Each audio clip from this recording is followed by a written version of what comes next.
तो hello friends, स्वागत है आपका अपना चैनल अपना स्टडी वर्ल्ड में। आज का जो हमारा वीडियो है इसमें हम देखने वाले हैं त्रिकोणमितीय अनुपात, यानी कि त्रिकोणमितीय अनुपातिक सूत्र कौन कौन से होते हैं, कितने होते हैं, ये सारी चीजें हम इस वीडियो में जानेंगे। और इसके बाद से इनको याद करने का हम बहुत ही बेहतरीन ट्रिक जानने वाले हैं। ठीक है, तो चलिए फ्रेंड्स वीडियो स्टार्ट करते हैं।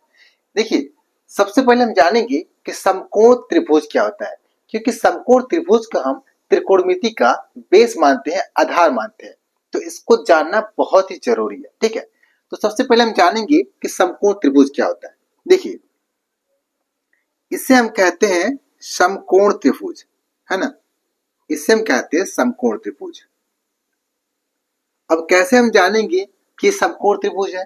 देखिए, समकोण त्रिभुज का कोई भी एक एंगल, कोई भी एक कोण 90 अंश का होता है। जैसे कि यहाँ पे देखिए, ये जो कोण है ये कितना डिग्री का है?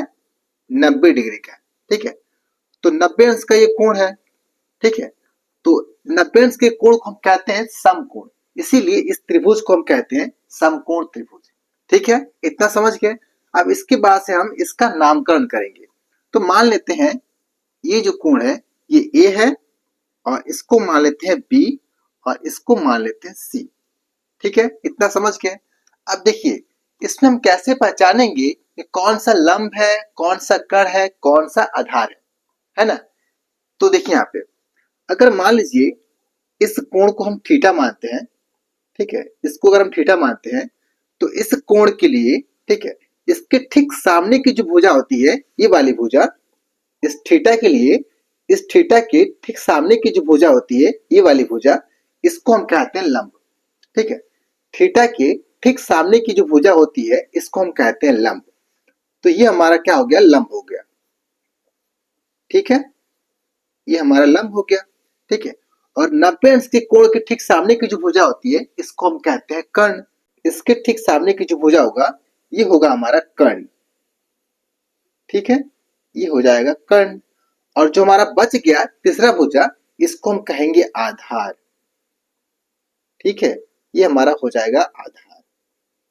समझ गए।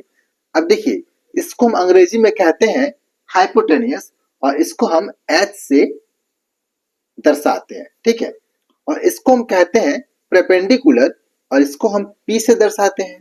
ठीक है, और आधार को हम बेस कहते हैं, और इसको हम बी से दर्शाते हैं। ठीक है, समझ में आ गया। तो अगर हम इसको थीटा मानते हैं तो इसके ठीक सामने की जो भुजा होगा, ये वाला भुजा, तो ये हमारा लंब हो जाएगा। और 90 अंश के कोण के ठीक सामने की जो भुजा होगा इसको हम कर्ण कहेंगे, और जो बच गया हमारा तीसरा भुजा, ये हमारा आधार हो जाएगा। ठीक है, अगर अगर हम इसको थीटा माने तो क्या होगा? अगर ये थीटा हो जाएगा तो इसके ठीक सामने की भुजा ये हो जाएगी, तो इसको हम कहेंगे लंब, और ये हो जाएगा हमारा आधार। और 90 अंश के कोण के ठीक सामने की भुजा हमारा कर्ण हो जाएगा। ठीक है, समझ गए। अगर हम एंगल चेंज कर देते हैं तो ये हमारा क्या हो जाएगा? ये हमारा लंब हो जाएगा, और ये हो जाएगा हमारा आधार, और ये कर्ण तो हमारा कर्ण ही रहेगा। ठीक है, समझ गए। तो इसको मिटा दे रहे हैं, क्योंकि हमने इसको थीटा मान के लंब कर्ण आधार हमने ज्ञात किया है। ठीक है, तो इसको मिटा दे रहे हैं हम। ठीक है, तो आप समझ गए कैसे हम समकोण त्रिभुज में लंब और कर्ण आधार कैसे पहचानेंगे। ठीक है, तो ये समझ गए। अब हम जानेंगे कि त्रिकोणमितीय अनुपात क्या होता है। देखिए, समकोण त्रिभुज के किसी भी दो भुजाओं का जो अनुपात होता है उसको हम कहते हैं त्रिकोणमितीय अनुपात। ठीक है, ऐसे समझिए। यहाँ पे ये हमारा क्या है? लंब है ना, ये भुजा लंब है और ये कर्ण है। अगर हम इस लंब में इस कर्ण का भाग दे दे तो ये क्या हो जाएगा? ये अनुपात हो जाएगा। ठीक है, इसको हम कहेंगे त्रिकोणमितीय अनुपात। ठीक है, यहाँ पे समझिए। देखिए, अगर हम इस लंब में इस कर्ण का भाग दें तो क्या हो जाएगा? ये हमारा हो जाएगा लंब लंब बटा कर्ण। क्या हो जाएगा? लंब बटा कर्ण, कर्ण। ठीक है, और इसी को हम कहते हैं साइन थीटा। क्या कहते हैं? Sine theta. यानी कि साइन थीटा बराबर क्या होता है? लंब बटा कर्ण होता है। ठीक है, साइन थीटा बराबर क्या होगा? लंब बटा कर्ण होगा। ठीक है, और अगर हम इस कर्ण का भाग इस आधार में दे तो क्या हो जाएगा? इस कर्ण का भाग अगर हम आधार में देते हैं तो क्या होगा? देखिए, ये हो जाएगा हमारा आधार आधार बटा कर्ण। ठीक है, तो इसे हम कहेंगे कॉस थीटा। क्या कहते हैं हम? इस अनुपात को हम कहेंगे कॉस थीटा। कॉस थीटा यानी कि कॉस थीटा बराबर क्या होता है? आधार बटा कर्ण होता है। ठीक है, और इसी प्रकार अगर हम इस आधार का भाग इस लंब में देंगे तो क्या हो जाएगा? देखिए, ये हमारा हो जाएगा लंब बटा आधार। ठीक है, लंब बटा आधार, और इसी को हम कहते हैं टैन थीटा। क्या कहेंगे हम? Tan theta. यानी कि टैन थीटा बराबर क्या होता है? लंब बटा आधार होता है। तो टैन थीटा बराबर क्या हो गया? लंब बटा आधार हो गया। ठीक है, तो ये हमारे 3 अनुपात हो गए। ठीक है, लेकिन जो अनुपात होते हैं ना, कुल 6 अनुपात होते हैं। अनुपातिक सूत्र जो होते हैं कुल 6 होते हैं, तो 3 और कहां से आएंगे? देखिए, 3 जो होता है इनका उल्टा होता है। ठीक है, इन्हीं का उल्टा और 3 होता है।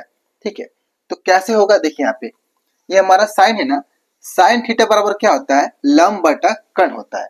तो इसका उल्टा होता है कोसेक, कोसेक थीटा। तो कोसेक थीटा बराबर क्या होगा? साइन थीटा बराबर होता है लंब बटा कर्ण, तो इसका उल्टा क्या हो जाएगा? कोसेक। तो कोसेक क्या होगा?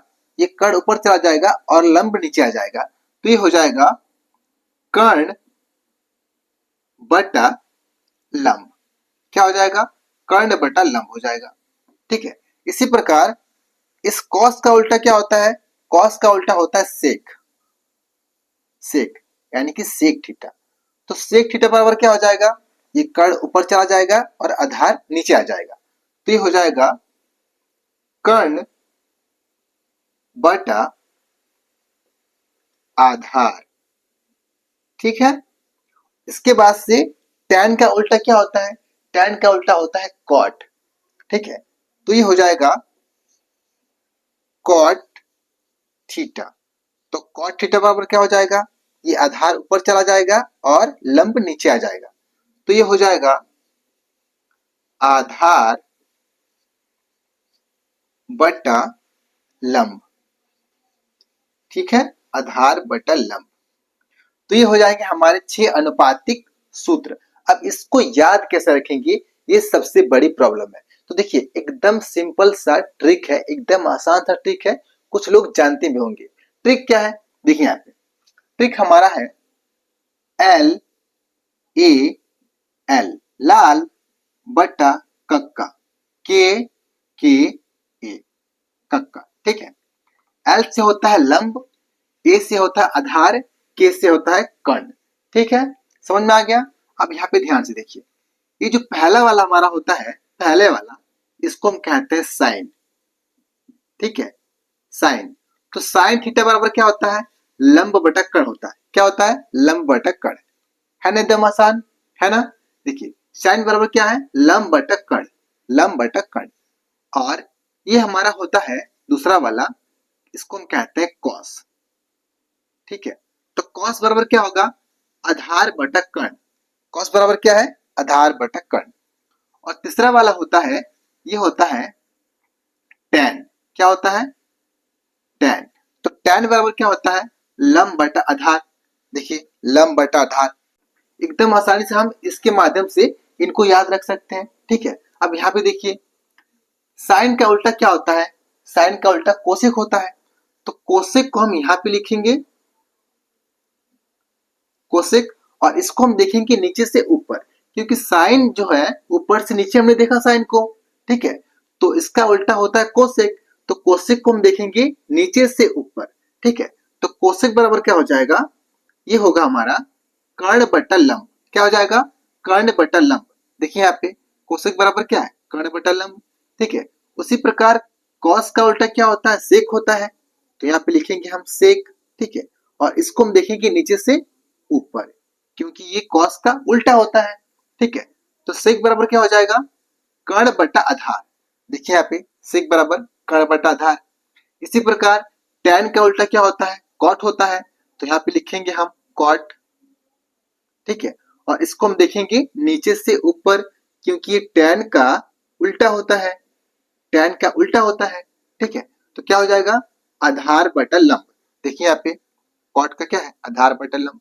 ठीक है, एकदम आसान ट्रिक है, इसके माध्यम से हम सारे त्रिकोणमितीय अनुपात को आसानी से याद रख सकते हैं। ठीक है, तो अगर आपको ये समझ में आ रहा है तो आप मुझे कमेंट बॉक्स में इसका आंसर दे के बताइए। ठीक है, टेन टेन थीटा बराबर क्या होगा।